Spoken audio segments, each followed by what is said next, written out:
అద్భుతం, మిరాకల్. అద్భుతం అనే అంశాన్ని గూర్చి దేవుని వాక్యాన్ని మనం ఆలోచించేద్దాం.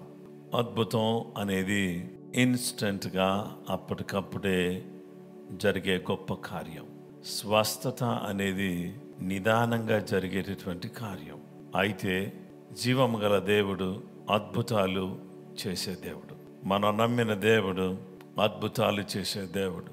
మోరిస్ సెరిల్లో గారు ఈ విధంగా అనేవారు, I believe in God, I believe in miracles.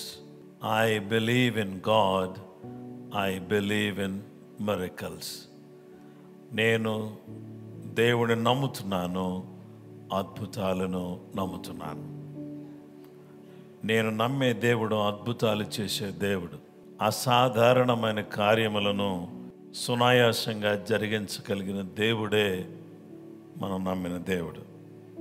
అపోస్తలుల కార్యముల గ్రంథం 14వ అధ్యాయం 7 నుండి 18 వచనాలు మనం చదువుకుందాం. లుస్త్రలో బలహీన పాదములు గల ఒకడుండెను. అతడు పుట్టినది మొదలుకొని కుంటివాడై ఎన్నడనూ నడవలేక కూర్చుని ఉండువాడు. అతడు పౌలు మాటలాడుట వినెను.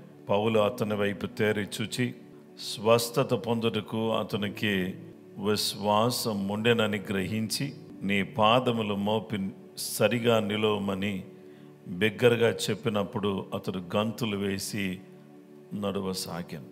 జన సమూహములు పౌలు చేసిన దాన్ని చూచి లుకోనియా భాషలో దేవతలు మనుష్య రూపము దాల్చి మన యొద్దకు దిగి వచ్చి ఉన్నారని కేకలు వేసి బర్నబాకు ద్యుపతి అనియు, పౌలుకు ముఖ్య ప్రసంగి అయినందున అతనికి హెర్మే అనియు పేరు పెట్టిరి. పట్టణమునకు ఎదురుగానున్న ద్యుపతి యొక్క పూజారి ఎడ్లను పూదండలను ద్వారముల యొద్దకు తీసుకుని వచ్చి సమూహముతో కలిసి బలి అర్పింపవలనని ఉండెను. అపోస్తలులైన బర్నబాయు పౌలు ఈ సంగతి విని తమ వస్త్రములు చించుకొని సమూహములోనికి చొరబడి, అయ్యలారా, మీరు ఎందుకు ఇలాగ చేయుచున్నారు? మేము కూడా మీ స్వభావం అంటే స్వభావం గల నరులమే. మీరు ఈ వ్యర్థమైన వాటిని విడిచిపెట్టి ఆకాశమును, భూమిని, సముద్రమును, వాటిలో ఉండు సమస్తమును సృజించిన జీవము గల దేవుని వైపు తిరగవలెనని మీకు సువార్త ప్రకటించుచున్నాం. ఆయన గత కాలములో సమస్త జనులను తమ తమ మార్గముల యందు నడువనిచ్చాను. అయినను ఆయన ఆకాశము నుండి మీకు వర్షమును, ఫలవంతములైన ఋతువులను దయచేయుచు, ఆహారమును అనుగ్రహించుచు, ఉల్లాసముతో మీ హృదయములను నింపుచు, మేలు చేయుట చేత తను గూర్చి సాక్ష్యము లేకుండా చేయలేదని బిగ్గరగా చెప్పారు. వారు ఇలాగూ చెప్పి తమకు బలి అర్పింపకుండా సమూహములను ఆపుట బహు ప్రయాసమాయను. దేవుని వాక్యాన్ని మనం చదువుకున్నాం కదా. లుస్త్రా అనే ప్రాంతంలో పౌలు, బర్నబా సువార్త పని కోసం వెళ్ళారు. ఆ సువార్త పని కోసం వెళితే అక్కడ ఒక వ్యక్తి కుంటి కాళ్ళ కలిగినటువంటి వాడు, ఎప్పుడు పుట్టిన మొదలుకొని ఎప్పుడు నడవలేదు, కూర్చునే ఉండేవాడు. ఇలాంటి వ్యక్తిని వాళ్ళు చూసి ఏం చేశారంటే సువార్త ప్రకటించడం ప్రారంభించారు. పౌలు మాట్లాడడం ప్రారంభించాడు. పౌలు సువార్త ప్రకటిస్తున్నాడు. ఏం జరిగింది? విశ్వాసం ప్రకటించటం ద్వారా హృదయంలోకి వస్తుంది. వినుట వలన విశ్వాసము కలుగును, వినుట క్రీస్తుని గూర్చిన మాటల వలన కలుగునని వాక్యం చెబుతుంది. విశ్వాసం అనున్నది నిరీక్షింపబడు వాటి యొక్క నిజ స్వరూపమును, అదృశ్యమైనవి ఉన్నవనుటకు రుజువునై ఉన్నది. దేవుని బిడ్డలారా, ఈరోజు ఈ వ్యక్తి వైపు చూస్తే పౌలు అతనిలో విశ్వాసం కనబడుతుంది. దేవుని వాక్యాన్ని మనం చూస్తే అద్భుతాలు జరగాలంటే మన జీవితంలో విశ్వాసం అనేది ఉండాలి. దేవుని బిడ్డలారా, 9వ వచనం 10వ వచనంలో ఇదే 14వ అధ్యాయంలో అతడు పౌలు మాటలాడుట వినెను.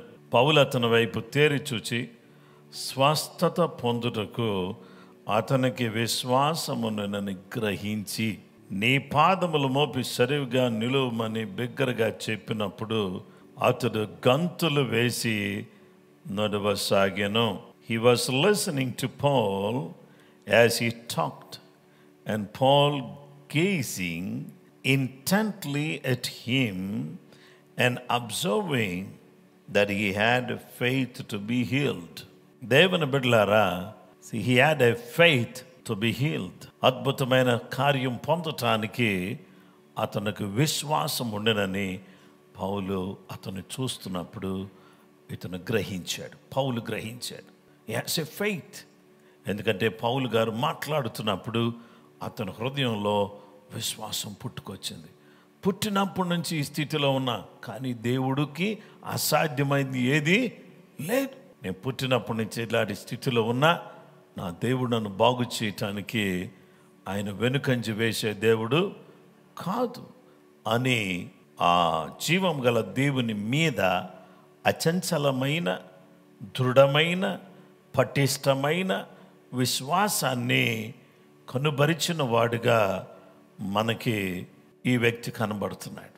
దేవుని బిడ్డలారా, అతడు విన్నాడు. అతనికి స్వస్థత కలిగించటానికి విశ్వాసం ఉన్నప్పుడు పౌలు గారు ఏం చేశారంటే, and said in a loud voice, గొప్ప శబ్దంతో, నీ పాదములు మోపి సరిగా నిలవమని బిగ్గరగా చెప్పినప్పుడు విశ్వాసం ఎప్పుడైతే అతనిలోకి వచ్చిందో అతడు సరిగా నిలవబడి గంతులు వేసి నడవసాగాడు. హల్లెలూయా. అద్భుతం లుస్త్రలో జరిగింది. Why miracles? Why miracles? అద్భుతాలు ఎందుకు అనే విషయాన్ని మనం చూస్తే, అద్భుతాలు ఎందుకు? Why miracles? ఈ లుస్త్ర అనే ప్రాంతంలో యేసుక్రీస్తు ప్రభువారు కుంటివాడిని ఎందుకు బాగు చేశాడు? ఓ, నేను ఎంత గొప్పవాడిని చూడండి అనిపించుకోవడానిక? అదే నేను ఎంత తెలివైన వాడిని, ఎంత బలమైన వాడిని, ఇలాగా కుంటి వాళ్ళని ఇట్టే బాగు చేసేస్తున్నానని చూపించుకోవటానిక? లేకపోతే పౌలు ఎంత గొప్పవాడో, బర్నబా ఎంత గొప్పవాడో అని చూపించటానిక? కాదు. అద్భుతాలు జరిగేది ఎందుకు అంటే సువార్త ప్రకటించబడటానికి. దేవునికి స్తోత్రం కలుగును గాక. గాస్పల్, సువార్త. దేవుని వాక్య భాగంలో మనం చూస్తే ఈ సువార్తను గూర్చి మనం ఆలోచన చేసినప్పుడు 14వ అధ్యాయం 11వ వచనం నుండి జాగ్రత్తగా చూడండి. జన సమూహములు పౌలు చేసిన దానిని చూచి లుకోనియా భాషలో దేవతలు మనుష్య రూపము తాల్చి మన యొద్దకు దిగి వచ్చి ఉన్నారని కేకలు వేసి. ఫస్ట్ వాళ్ళు ఏం చేశారంటే, దేవతలు మనుష్య రూపంలో మన మధ్యలోకి వచ్చారు. వాళ్ళు ఎవరిలో కాదు, వాళ్ళు బర్నబా, పౌలు. అందుకనే వాళ్ళిద్దరికి ఏమని పేరు పెట్టారంటే, బర్నబాకు ద్యుపతి అని పేరు పెట్టారు. వాళ్ళు ఆరాధన చేసుకున్నటువంటి ఆ దేవత పేరు పెట్టారు. అలాగే పౌలు ముఖ్య ప్రసంగి అయినందున అతనికి హెర్మే అని పేరు పెట్టారు. పట్టణమునకు ఎదురుగా ఉన్న ద్యుపతి యొక్క పూజారి ద్యుపతి అని పేరు పెట్టారు, హెర్మే అని పేరు పెట్టారు. ఇక్కడ ఇప్పుడు వీళ్ళు ఏం చేస్తున్నారో తెలుసా? ఆ పూజారి ఎడ్లను, దండలను తీసుకుని వచ్చి సమూహంతో కలిసి బలి అర్పింపవలెనని ఉండెను. వీళ్ళకి ఇద్దరికి కూడా బలి అర్పిద్దామని వాళ్ళు ఎడ్లను, పూదండలను, అద్భుతం ఎప్పుడైతే జరిగిందో వెంటనే ఎడ్లు, పూదండలు అన్నీ కూడా రెడీ చేసుకుని పూజారి రెడీగా వచ్చేసాడు. ఇంతలోకి అపోస్తులైన బర్నబాయు, పౌలును ఈ సంగతి విని, వీళ్ళు బలి అర్పించడానికి వస్తున్నారని విని, మంచి పని చేస్తున్నారు, రండి రండి రండి, అద్భుతం మా ద్వారా జరిగింది, బలులు అర్పించండి, పండగ చేసుకోండి, సంతోషపడండి అనలే. ఏమన్నారు తెలుసా? పౌలును ఈ సంగతి విని తమ వస్త్రములు చించుకొని సమూహములోనికి చొరబడి, అయ్యలారా మీరు ఎందుకు ఇలాగ చేయుచున్నారు? వస్త్రాలు చింపేసుకుంటున్నారు. అయ్యలారా మీరు ఎందుకు ఇలా చేస్తున్నారు? మేము కూడా మీ స్వభావం వంటి స్వభావము గల నరులమే, మీ స్వభావం లాంటి వాళ్ళమే మేము కూడా. కానీ మేము యేసు ప్రభునందు విశ్వాసం ఉంచాం. ఆ యేసుక్రీస్తు ప్రభువారు ఇదిగో ఈ కుంటివాడికి నడవటానికి శక్తినిచ్చాడు. ఆయన కదా మనం పూజించాల్సింది, ఆయన కదా మనం ఆరాధించాల్సింది, ఆయన కదా మనం మహిమ పరచాల్సింది. మరి మీరేమో మాకు బలులు అర్పిస్తానంటారే, మాకు దండలేస్తానంటారే, మాకేదో సంబరం చేసి ఏదో చేస్తామని చెప్పేసి అని మీరు మా దగ్గరికి వస్తున్నారే, కరెక్ట్ కాదు అని. మేము కూడా మీ స్వభావం అంటే స్వభావం గల నరులమే. మీరు ఈ వ్యర్థమైన వాటిని విడిచిపెట్టి, సువార్త ఏంటో తెలుసా? మేము కూడా నరులమే. ఫస్ట్ మీరేం చేయాలంటే మీ వ్యర్థమైన వాటిని విడిచిపెట్టండి. దేవునికి స్తోత్రం కలుగును గాక. ఆకాశమును భూమిని సముద్రమును వాటిలో ఉండి సమస్తమును సృజించిన జీవము గల దేవుని వైపు తిరగవలనని మీకు సువార్త ప్రకటిస్తున్నాం. వ్యర్థమైన వాటిని విడిచిపెట్టండి. ఈ బలులు, ఈ నైవేద్యాలు ఇవన్నీ వ్యర్థమైనవి. వాటిని వదిలిపెట్టండి. మీరు విడిచిపెట్టండి. ఆకాశమును భూమిని సముద్రమును వాటిలో ఉండు సమస్తమును సృజించిన జీవము గల దేవుని వైపు మీరు తిరగండి. ఫస్ట్ మీరేం చేస్తానంటే live all the evil practices, అన్ని చెడు సంబంధించినటువంటి ఆ విధానాలన్నీ వదిలిపెట్టేయండి. నెక్స్ట్ మీరేం చేస్తారంటే turn to the living God. దేవుని బిడ్డలారా, turn to the living God from this worthless idols. ఈ వ్యర్థమైనటువంటి విగ్రహాలను విడిచిపెట్టి జీవము గల దేవుని వైపు తిరగండి అని సువార్త ప్రకటించారు. ఏమిటి సువార్త? మీరు వ్యర్థమైనటువంటి వాటిని విడిచిపెట్టి భూమి ఆకాశములను సృజించిన జీవము గల దేవుని వైపు తిరగటమే మీరు చేయాల్సిన పని. బలులు కాదు అర్పించాల్సింది. అద్భుతాలు జరిగితే బలులు కాదు అర్పించాల్సింది. అద్భుతాలు జరిగితే మీరు చేయాల్సింది మీ పాప జీవితాన్ని, మీ ఈవిల్ ప్రాక్టీసెస్ని, ఈ యొక్క చెడు విధానాన్ని విడిచిపెట్టి జీవము గల దేవుని వైపు తిరగటం మీరు చేయాల్సిన ప్రాముఖ్యమైన పని. నా ప్రియమైన స్నేహితులారా, ఈ సమయంలో మనమందరం కూడా జీవము గల దేవుని వైపు ఎప్పుడైతే మనం తిరుగుతామో, మీరు నా తట్టు తిరిగిన ఎడల నేను మీ తట్టు తిరిగేదను. If you turn to me, I will turn to you. మీరు నా వైపు తిరిగిన ఎడల నేను మీ వైపు తిరుగుతాను. దేవునికి స్తోత్రం కలుగును గాక. హిజ్కియా గోడ వైపు తిరిగాడు, 15 సంవత్సరాల ఆయుష్ను పొందుకున్నాడు. అలాగుననే ఈరోజు దేవుని వైపు తిరిగితే మనం రక్షణ పొందుకుంటాం. మనం దేవుని వైపు తిరిగితే మన జీవితాలు మార్చుకుంటాం. కాబట్టి అద్భుతాలు ఎందుకు అద్భుతం జరిగింది ఇక్కడ అని అంటే సువార్త ప్రకటించుట కొరకు అద్భుతం జరిగింది అక్కడ. పౌలు, బర్నబా లుస్త్రలో దేవుని బిడ్డలారా యేసయ్య సువార్తను బోధించారు. వాళ్ళు నమ్మిన దేవుడు జీవం గల దేవుడని, సృష్టికర్త అని, ఆయన జీవించేవాడని, ఆయన వైపు తిరిగితే ఆయన రక్షణ ప్రసాదిస్తాడని, ఆయన వైపు తిరిగితే జీవాన్ని ప్రసాదిస్తాడని, పరలోక రాజ్యాన్ని ఇస్తాడని సువార్త ప్రకటించారు. హల్లెలూయా. దేవుని బిడ్డలారా, మిరకల్, విశ్వాసము అద్భుతాన్ని తీసుకుని వస్తుంది. అద్భుతం యేసయ్య సువార్త ప్రకటించబడ్డానికి ఉపయోగపడాలి, మరి దేనికి ఉపయోగపడకూడదు. నేను చాలాసార్లు బాధపడేది ఏంటంటే, దేవుడు గొప్ప కార్యాలు చేస్తాడు. ఆఫ్టర్ దే రిసీవ్ మిరకల్, అద్భుతం జరిగిన తర్వాత వాళ్ళు దేవుని వైపు వాళ్ళు తిరగరు, లోకం వైపే తిరిగి ఉంటారు. అది బాధ కలిగించే విషయం నాకు. దేవుడు ఎంతో విశ్వాసులు, సంఘం కొంతమంది కోసం ప్రార్థన చేస్తాం, వాళ్ళ జీవితంలో అద్భుతం జరుగుద్ది. కానీ అద్భుతం జరిగితే ఉపయోగం ఏంటి? వాళ్ళు ఇంకా పాపంలోనే జీవిస్తే అద్భుతం వల్ల వాళ్ళకి లాభం ఏంటి? వాళ్ళు జీవం గల దేవుని వైపు తిరిగితే కదా వాళ్ళకి లాభం. దేవుడు అద్భుతం చేయడానికి సిద్ధంగా ఉన్నాడు. Are you ready to turn to God? మీరు దేవుని వైపు తిరగడానికి సిద్ధంగా ఉన్నారా? అద్భుతం చేయడానికి ఆయన సిద్ధంగా ఉన్నాడు. మరి దేవుని వైపు తిరగడానికి మీరు సిద్ధంగా ఉన్నారా? మీరు సిద్ధంగా ఉంటే అద్భుతం దేవుడు చేస్తాడు. దేవుడు అద్భుతం చేశాడు. ఒక అద్భుతం చేసి ఒక ఇల్లు ఇచ్చాడు, అద్భుతం చేసి ఒక వాహనం ఇచ్చాడు, అద్భుతం చేసి ఒక వ్యాపారం ఇచ్చాడు, అద్భుతం చేసి ఒక ఉద్యోగం ఇచ్చాడు, అద్భుతం చేసి దేవుడు ఎన్నో గొప్ప కార్యాలు మన జీవితంలో జరిగిస్తున్నాడు. మరి ఒరిగిందేంటి? ఆయనకి ఒరిగిందేంటి? అక్కడ నువ్వు తిని తాగి ఇష్టానుసారంగా జీవిస్తున్నావే తప్ప దేవుణ్ణి ఆరాధించేటటువంటి విధానము లేదే, దేవుని వైపు తిరిగేటటువంటి క్రమము లేదే. ఆయన వైపు తిరగకపోతే ఎంత ప్రమాదం, ఎంత ప్రమాదం. కాబట్టి అందరూ కూడా ఏం చేయాలంటే, దేవుడు చేసిన ఆశ్చర్య కార్యాలు, అద్భుతమైన కార్యాలను బట్టి మనం ఆయన వైపు తిరగాలి. ఆయన ఆరాధించాలి, ఆయనలో ఉన్నటువంటి జీవాన్ని మనం పొందాలి. దేవునికి స్తోత్రం కలుగును గాక. దేవుని వైపు తిరగమని సువార్త లుస్త్రలో ప్రకటించినప్పుడు ఆ సువార్త విన్నటువంటి వారు జీవం గల దేవుని వైపు తిరగడానికి దేవుడు సహాయం చేశాడు. దేవునికి స్తోత్రం కలుగును గాక. ఆయన ఏం చేసే దేవుడు అంటే నింపేవాడు. He fils. మిరకల్ ఎందుకు జరిగిందంటే ఆయన వైపు తిరగడానికి. If you turn to God, God will going to fill you. నీవు దేవుడు వైపు తిరిగితే దీన్ని నింపటానికే ఆయన సిద్ధంగా ఉన్నాడు. హల్లెలూయా అని చెప్తే మంచిదే. Praise the Lord. Hallelujah.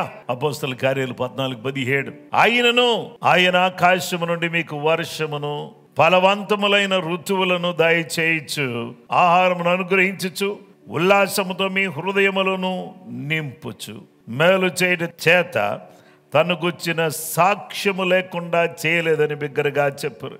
Nevertheless he did not leave himself without witness, in that he did good, gave us rain from heaven and fruitful seasons, filling our hearts with food and gladness. దేవుని బిడ్డలారా, దేవుడు ఆయన వైపు తిరిగిన వాళ్ళకి మొదటగా ఆయన ఇచ్చేది ఏంటంటే సాక్ష్యం. ఈ సాక్ష్యం అనేది దేవుడు మనకు ఇవ్వటానికి ఆయన సిద్ధంగా ఉన్నాడు. ఎప్పుడైతే ఆయన సాక్ష్యం అనేది మనకు దేవుడు దయచేస్తాడో అప్పుడు జరిగేటటువంటి కార్యం ఏంటంటే, ఎప్పుడైతే ఆయన సన్నిధిలో మనము సాక్ష్యం పొందుకుంటామో, మేలు చేయటం చేత సాక్ష్యము లేకుండా చేయలేదు. మనందరం దేవుని వైపు తిరిగాం, మనందరికీ సాక్ష్యాలు ఉన్నాయి. ప్రతి వాళ్ళ దగ్గర ఏమున్నాయంటే సాక్ష్యం ఉంది. ప్రతి వాళ్ళ దగ్గర సాక్ష్యం ఉంది. మీరు షేర్ చేయడానికి, మీరు పంచుకోవడానికి, మీరు చెప్పడానికి మీ దగ్గర ఏముందంటే సాక్ష్యం ఉంది. ఆ సాక్ష్యాన్ని మనము ప్రభు మహిమార్థమై చెప్పాలి, మన మహిమార్థమై చెప్పకూడదు. మన కులాన్నో, మన మతాన్నో, మన యొక్క పూర్వ చరిత్రనో గంభీరంగా చూపించడం కోసం మనం సాక్ష్యం చెప్పకూడదు. యేసు ప్రభువే దేవుడని చూపించడం కోసమే ఎక్కడ నిలబడినా సాక్షులుగా జీవించాలి, సాక్ష్యం చెప్పాలి. ఎక్కడ నిలబడినా సాక్ష్యం చెప్పాలి, సాక్షులుగా జీవించాలి. అలా జీవించడం, సాక్ష్యం చెప్పడం అనేది మనం చేయాల్సిన పని. దేవుని బిడ్డలారా, మన దేవుడు ఎలాంటి దేవుడుగా ఉన్నాడంటే ఆయన వర్షము దయచేసే దేవుడు. హల్లెలూయా అని చెప్దాము ఒకసారి. లేవియాకాండం 26వ అధ్యాయం 4-7 వచనాలు. మీ వర్షాకాలములలో మీకు వర్షం ఇచ్చేదను, మీ భూమి పంటలనిచ్చును, మీ పొలముల చెట్లు ఫలించును, మీ ద్రాక్ష పండ్ల కాలము వరకు మీ నూర్పు సాగుచుండును, మీరు తృప్తిగా భుజించి మీ దేశములో నిర్భయముగా నివసించదు. ఆ దేశములో నేను మీకు క్షేమము కలుగజేసేదను. మీరు పండుకొనినప్పుడు ఎవడనో మిమ్మను భయపెట్టడు. ఆ దేశములో దుష్ట మృగములు లేకుండా చేసేదను. మీ దేశములోనికి ఖడ్గము రాదు. మీరు మీ శత్రువులను తరిమెదరు, వారు మీ ఎదుట ఖడ్గము చేత పడెదరు. దేవుని బిడ్డలారా, దేవుడు ఎంత చక్కటి వాగ్దానం. మీకు మీ వర్షాకాలంలో మీకు వర్షం ఇస్తాను, మీ భూమి పండేటట్టుగా చేస్తాను, మీ పొలముల చెట్లు ఫలించును, మీ ద్రాక్ష పళ్ళ కాలం వరకు మీ నూర్పు సాగుతూనే ఉంటుంది, మీరు తృప్తిగా భుజించి మీ దేశంలో నిర్భయంగా నివసిస్తారు. మీరు మంచిగా భుజిస్తారు, తృప్తిగా తింటారు, నిర్భయంగా నివసిస్తారు. తర్వాత మీరు నిద్రపోయేటప్పుడు ఎవరు కూడా మిమ్మల్ని భయపెట్టేటటువంటి అవకాశం లేదు. ఎందుకంటే దుష్టముగాలు లేకుండా చేస్తాను. తర్వాత మీకు క్షేమం కలుగు చేస్తాను. హల్లెలూయా. మీరు నా వైపు తిరిగారు కదా, నా పిల్లలు కదా మీరు, మీకు సాక్ష్యం ఇస్తాను నేను. రెండవది మీకు క్షేమం ఇస్తాను, మీకు వర్షాన్ని ఇస్తాను, మీకు సమృద్ధిని ఇస్తాను, మీ పంటలు బాగుంటాయి, మీ జీవితం బాగుంటుంది. ద్వితీయోపదేశకాండం 11:14 మీ దేశమునకు వర్షం అనగా తొలకరి వానను కడవరి వానను దాని కాలములో కురిపించెదను. అందువలన నీవు నీ ధాన్యమును, నీ ద్రాక్షారసమును, నీ నూనెను కూర్చుకొందువు. దేవుని బిడ్డలారా, ధాన్యము, ద్రాక్షారసము, నూనె. ధాన్యము, ద్రాక్షారసము, నూనె. ఈ 3 మాటలు కూడా ఒకసారి నాతో చెప్పండి. ధాన్యము, ద్రాక్షారసము, నూనె. ఈ 3 కూడా దేవుడు ఇస్తానంటున్నాడు. ధాన్యం ఇస్తానంటున్నాడు, ద్రాక్షారసాన్ని ఇస్తానంటున్నాడు, నూనెని ఇస్తానంటున్నాడు.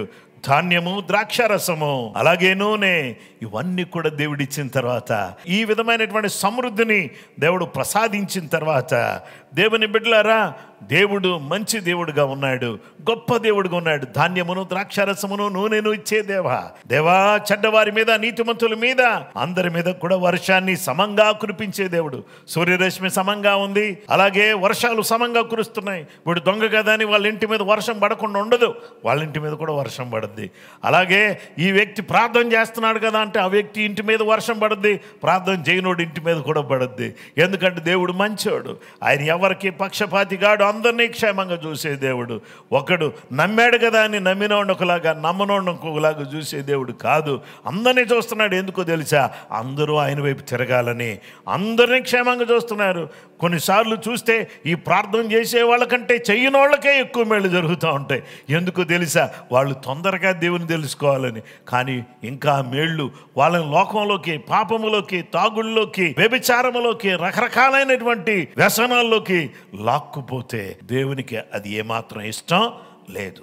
దేవుని బిడ్డలారా, ఈ సందర్భంలో ప్రభు తన యొక్క వాక్యం ద్వారా మనతో మాట్లాడుచున్నాడు. సర్వజీవులు కనులు 145, 15, 16, 17 వచనాలు. సర్వజీవుల కన్నులు నీ వైపు చూచుచున్నవి, తగిన కాలమందు నీ వారికి ఆహారం ఇచ్చుదువు. నీవు నీ గుప్పిని విప్పి ప్రతి జీవి కోరికను తృప్తిపరచుచున్నావు. యెహోవా తన మార్గములన్నిట్లో నీతి గలవాడు, తన క్రియలన్నిట్లో కృప చూపేవాడు. దేవునికి స్తోత్రం కలుగును గాక. ప్రతి జీవి కోరికను తృప్తిపరిచే దేవుడు. ఎలా అనగా ఆశగల ప్రాణమును దేవుడు తృప్తిపరుస్తాడు. ఆశగల ప్రాణం తృప్తిపరిచి ఉన్నావు. రక్షణ ఎవరైతే పొందుతారో, రక్షణ పొందినటువంటి బిడ్డలు ఏదైతే ఆశిస్తున్నారో, ఆశించిన దాన్ని దేవుడు వారికి అనుగ్రహించి వారిని తృప్తిపరుస్తాడు. ఆశగల ప్రాణం దేనికోసం ఈ సాయంకాలం మీరు ఆశిస్తున్నారు? దేని కొరకు మీరు ఆకలిగొని ఉన్నారు? దేని కొరకు మీరు ఆశ కలిగి ఉన్నటువంటి వారిగా ఉన్నారు? దేని విషయంలో మీరు ఆసక్తిని కనబరుస్తున్నారు? ఏ విషయంలో మీరు ఆశ కలిగి ఉన్నారో, ఆసక్తి కలిగి ఉన్నారో, పట్టుదల కలిగి ఉన్నారో, ప్రార్థన జీవితం కలిగి ఉన్నారో, ఆశపడుతున్నారో, దేవుడు మిమ్మల్ని తృప్తిపరుస్తాడు. మీ ఆకలి కొనినటువంటి వారి ప్రాణాలని మేలుతో నింపే దేవుడుగా ఉన్నాడు, మేలులతో నింపుతాడు. ఆయన ఎంత మంచి దేవుడు అంటే, దేవునికి స్తోత్రం. అద్భుతం అనే ఈ అంశంలో విశ్వాసం మన జీవితంలో అద్భుతాన్ని జరిగిస్తుంది. ఆ అద్భుతం జరిగిన వెంటనే దాన్ని ఆసరా చేసుకుని సువార్త ప్రకటిస్తే ఆ అద్భుతం ద్వారా సువార్త ప్రకటించబడాలి. సువార్త ద్వారా జరిగే నిజమైన అద్భుతం ఏంటంటే వాళ్ళ జీవితాలు మారాలి. అది నిజమైన అద్భుతం. కుంటివాడు నడవడం అద్భుతమే కావచ్చు, కానీ పాపములో జీవిస్తున్నటువంటి వాడు దేవుని వైపు తిరగటం మరింత గొప్ప అద్భుతం. ఆ అద్భుతం జరగాలనేది ఈ సువార్తలోని లోతైనటువంటి మర్మమై ఉన్నది. ఈ సువార్త ప్రకటించడం ద్వారా ఎప్పుడైతే ఆత్మలు రక్షణలోకి వస్తాయో ప్రభు హృదయం ఎంతో ఆనందంతో నిండుద్ది. వచ్చిన ప్రతి వాళ్ళు ఎవరైతే ఆయన వైపు తిరుగుతారో వాళ్ళకి వర్షం, వాళ్ళకి సమృద్ధిగా దేవుడు కురిపిస్తాడు. ద్రాక్షారసం, ధాన్యము, ద్రాక్షారసము, నూనె వారికి సమృద్ధిగా దేవుడు ఇస్తాడు. వాళ్ళ పరిస్థితిని మారుస్తాడు, వారి హృదయాన్ని మేలులతో నింపుతాడు. దేవునికి స్తోత్రం కలుగును గాక. ఆయన మేలులెన్నో చేయవాడు, మేలులతో హృదయాలు నింపువాడు. మేలులతో మన బ్రతుకులను పూర్తిగా నింపి మనల్ని పరిపూర్ణులుగా చేయాలి అనేదే ఆయన ఉద్దేశం. అద్భుతం, అద్భుతం. ఈ అద్భుతం ఎందుకు జరిగిందంటే నిన్ను నింపటం కోసమే జరిగింది. ఈ అద్భుతం ఎందుకు జరిగిందంటే సువార్త ప్రకటించుకోవడం కోసమే జరిగింది. సువార్త ప్రకటించడం కోసమే జరిగింది. ఈ అద్భుతం ఎందుకు జరిగింది అని అంటే ఈ కుంటివాడు గంతులేయటం కోసం జరిగింది. చూడండి, food and gladness, food and gladness. God will going to give you food and gladness. Food and gladness. చూడండి, ఆహారము, ఆనందము. ఆహారము, ఆనందం. ఈ ఆహారం లేకపోతే ఆనందం ఉంటుందా? ఉండదు. కాబట్టి వాక్యాహారం లేకపోతే ఈ సాయంకాలం మీరు ఎంతో ప్రయాసపడి వచ్చారు, మీకు ఆనందం ఉంటుందా? ఉండదు. మీకు ఆనందాన్ని ఇవ్వడానికి ఆహారం, వాక్యాహారాన్ని ఇచ్చే దేవుడు, భౌతిక ఆహారాన్ని ఇచ్చే దేవుడు. అలాగే దేవుడు ఏం చేస్తాడంటే, ఆయన చేసే పని ఏంటంటే, దేవుని బిడ్డలారా, భౌతిక ఆహారంతో పాటు ఆత్మ సంబంధమైన ఆహారంతో పాటు ఆయన ఏమిస్తాడంటే మన హృదయాలను ఆనందంతో నింపుతాడు. దుఃఖంతో, బాధతో, వేదంతో నలిగిపోయి సమస్యలతో అయ్యో ఏమవుతుందో అని అర్థం కానిటువంటి పరిస్థితిలో ఉంటే నేను నమ్మిన దేవుడు అద్భుతాలు చేసే దేవుడు అని నాకు అర్థమైతే నేను ఆహారాన్ని ఇచ్చాడు, ఈరోజు ఆనందాన్ని ఇస్తున్నాడు. రేపు నాకు కావలసిన అద్భుతాన్ని ఆయనే చేస్తాడు. నా పిల్లల కోసం కావలసిన అద్భుతాన్ని ఆయనే చేస్తాడు. అలాగే నా భార్యకు కావలసిన అద్భుతాన్ని, లేకపోతే నా కుటుంబానికి కావలసిన అద్భుతాన్ని, నా పిల్లలకు కావలసిన అద్భుతాన్ని, చదువు విషయంలో అద్భుతం చేస్తాడు, ఉద్యోగ విషయంలో అద్భుతం చేస్తాడు, పెళ్లి విషయంలో అద్భుతం చేస్తాడు, సంతాన విషయంలో అద్భుతం చేస్తాడు. అలాగే మన ఆత్మీయ జీవితం విషయంలో అద్భుతం చేస్తాడు, ఆత్మతో నింపుతాడు, అద్భుతమైన కార్యాలు మన జీవితంలో చేస్తాడు. మనమందరం కూడా ఇన్ని గొప్ప కార్యాలు చేస్తున్న గొప్ప దేవునికి సాక్షులుగా బ్రతుకుదుముగాక. అలా సాక్షులుగా బ్రతకడానికే కృపగల దేవుడు మనకు సహాయం చేయాలని కోరుతున్నాడు. ఆ విధంగా పరిశుద్ధాత్మ దేవుడు మనకు సహాయం చేయాలని మనమందరం కూడా ఆయన సన్నిధిలో తలలు వంచి కళ్ళు మూసుకుని ప్రార్థన చేద్దాం.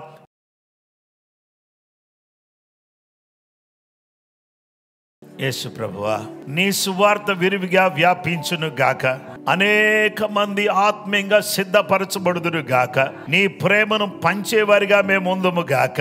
దుఃఖములో ఆదరణ లేకుండా కొట్టుమిట్టాడుతున్న బిడ్డలకు గొప్ప ఆదరణ కలుగును గాక. ఆర్థిక ఇబ్బందులు తొలగిపోవును గాక, కుటుంబ సమస్యలు తొలగిపోవును గాక. దయ్యముల చేత చేతబడి శక్తుల చేత పీడించబడుతున్న వారికి విడుదల కలుగును గాక. అనారోగ్యంతో బాధపడుతున్న వారికి పరిపూర్ణమైన స్వస్థత ఇప్పుడే కలుగును గాక. హల్లెలూయా, నీకు స్తోత్రం చెల్లిస్తున్నాం. సహాయం చేయండి, ప్రతి బిడ్డను తాకండి, ప్రతి కుటుంబాన్ని మీరు దర్శించండి. హల్లెలూయా, హల్లెలూయా. వృద్ధాప్యములో ఉన్నటువంటి బిడ్డలకు స్వస్థతను కలిగించండి. నాయన దుఃఖములు, బాధలు, వేదనలు ఉన్నటువంటి వారికి స్వస్థతను నాయన చేకూర్చమని ప్రార్థన చేస్తున్నాము. గొప్ప తండ్రి, ఆశ్చర్యకరుడు, ఆలోచనకర్త, నీకే మహిమ, నీకే ఘనత, ప్రభావాలు ఆరోపిస్తున్నాం. నైనా ఆరాధనలన్నింటినీ కూడా మీ చేతులకు అప్పగిస్తున్నాం. యవనస్తుల మధ్యలో జరిగే పరిచర్య మీ చేతులకు అప్పగిస్తున్నాం. అనేక మంది యవనస్తులు నీ వైపు తిరుగునట్లుగా సహాయం చేయండి. చిన్నపిల్లల మధ్యలో జరిగే పరిచర్య నైనా గంభీరంగా జరుగుటకు, పిల్లలందరూ నీ వైపు తిరుగుటకు, నాయన నీ వైపు చూచుటకు, నీ రక్షణ పొందుటకు, నీ మార్గములు నడుచుటకు సహాయం చేయని తండ్రి. దేవా, ఎన్నో గొప్ప కార్యాలు, ఎన్నో అద్భుతమైన కార్యాలు మీ నామములు మీరు జరిగిస్తున్నందుకు స్తోత్రం. కృపని బిడ్డలకు దయచేసి మీరే ఆశీర్వదించి బలపరచుమని, ఉద్యోగం చేస్తున్న వారికి, వ్యాపారం చేస్తున్న వారికి, చేతి వృత్తిలో ఉన్నటువంటి వారికి సమృద్ధిగా నీ కృప అనుగ్రహించమని వేడుకొనుచున్నాం. దేవా తండ్రి, ఎంతో మంది మా ప్రభు కుటుంబాలను ఆయన మీ రక్తముతో కడగండి. దుష్టుని పన్నాగాలు కుటుంబాల మీద పని చేయకుండా సహాయం చేయండి. కుటుంబాలు కట్టబడును గాక, ఆత్మ సంబంధంగా కుటుంబాలు ఆత్మీయంగా స్థిరపరచబడును గాక. దుష్టుని క్రియలన్నీ కూడా నాశనం చేసి పరిస్థితులన్నీ మార్చి అద్భుతమైన కార్యాలు జరిగించి నూతనమైన కృప చూపించి మీ నామాన్ని ఘనపరుచుకుని దీవించి ఆశీర్వదించుమని నజరేయుడైన యేసు క్రీస్తు ఘనమైన పరిశుద్ధ నామములో ప్రార్థించి వేడుకొనుచున్నాము తండ్రి. మన పరమ తండ్రి అయిన దేవుని ప్రేమ, కుమారుడైన యేసు క్రీస్తు ప్రభు వారి యొక్క కృప, పరిశుద్ధాత్మ దేవుని అన్యోన్య సహవాసము, సమాధానము చెరువన మనకును సకల లోకములోని పరిశుద్ధులకు సదా దేవుని కృపతోడే నడిపించును గాక. ఆమెన్.